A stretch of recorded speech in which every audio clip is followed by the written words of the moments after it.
Salam sejahtera, nama saya Menaka Ana Permata Sivakumar ingin membincangkan tentang pengajaran dan pembelajaran di rumah PDPR secara dalam talian masih menjadi kaedah terbaik perlu dilaksanakan ketika pandemik COVID-19 belum reda. PDPR ini di seluruh negara dilihat bukan sahaja memberi cabaran kepada ibu bapa, malah guru dan pelajar juga terpaksa berdepan pelbagai isu. Ia juga menjadi sebahagian rutin generasi muda hari ini.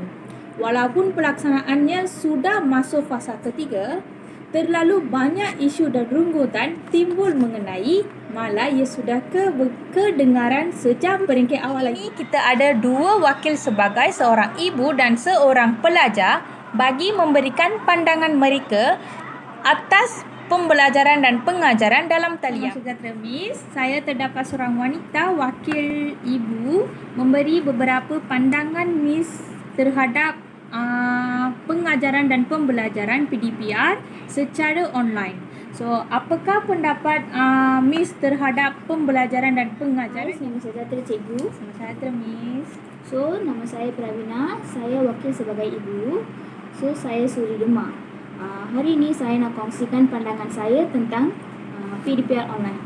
So, ibu bapa juga perlu untuk mengekalkan komunikasi dengan guru dan pihak sekolah.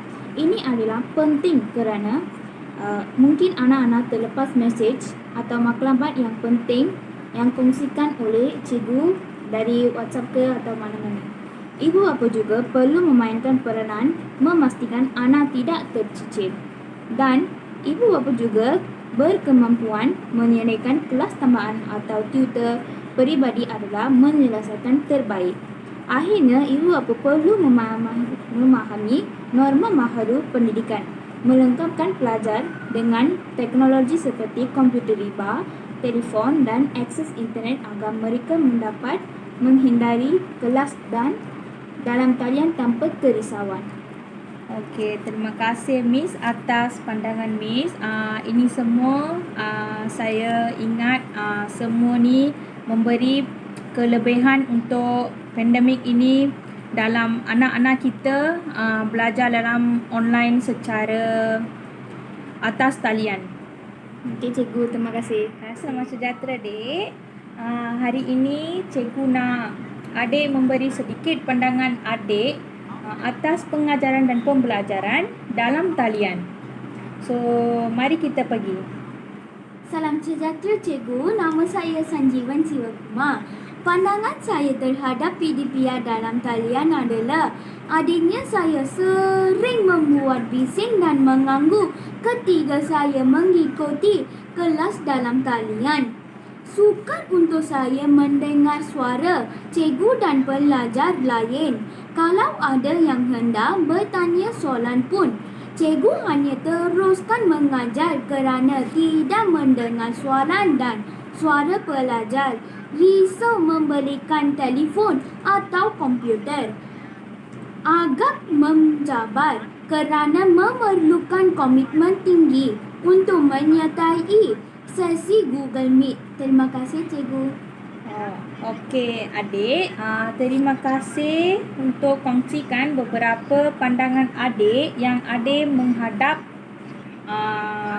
dalam pengajaran dan pembelajaran di atas talian. Terima kasih adik. Terima kasih cikgu. Kesimpulannya, PDPR dan COVID-19 membawa lembaran baharu dalam hidup semua orang. Justru, kita perlu sentiasa positif. Hal ini termasuk pencapaian akademik anak-anak, terutamanya mereka yang masih berada di sekolah rendah. Sebenarnya, kelompok murid ini adalah kumpulan yang paling terkesan kerana asas kurikulum dan pedagogi yang sepatutnya mereka dapat melalui guru dan persekitaran sekolah, bukan lagi menjadi alat pembelajaran kepada mereka. Hal yang demikian, ibu bapa perlu bersikap positif dengan memberikan pujian serta motivasi kepada setiap progres yang dilakukan oleh anak-anak mereka. Pada masa yang kini, sebarang pencapaian adalah yang terbaik. Terima kasih.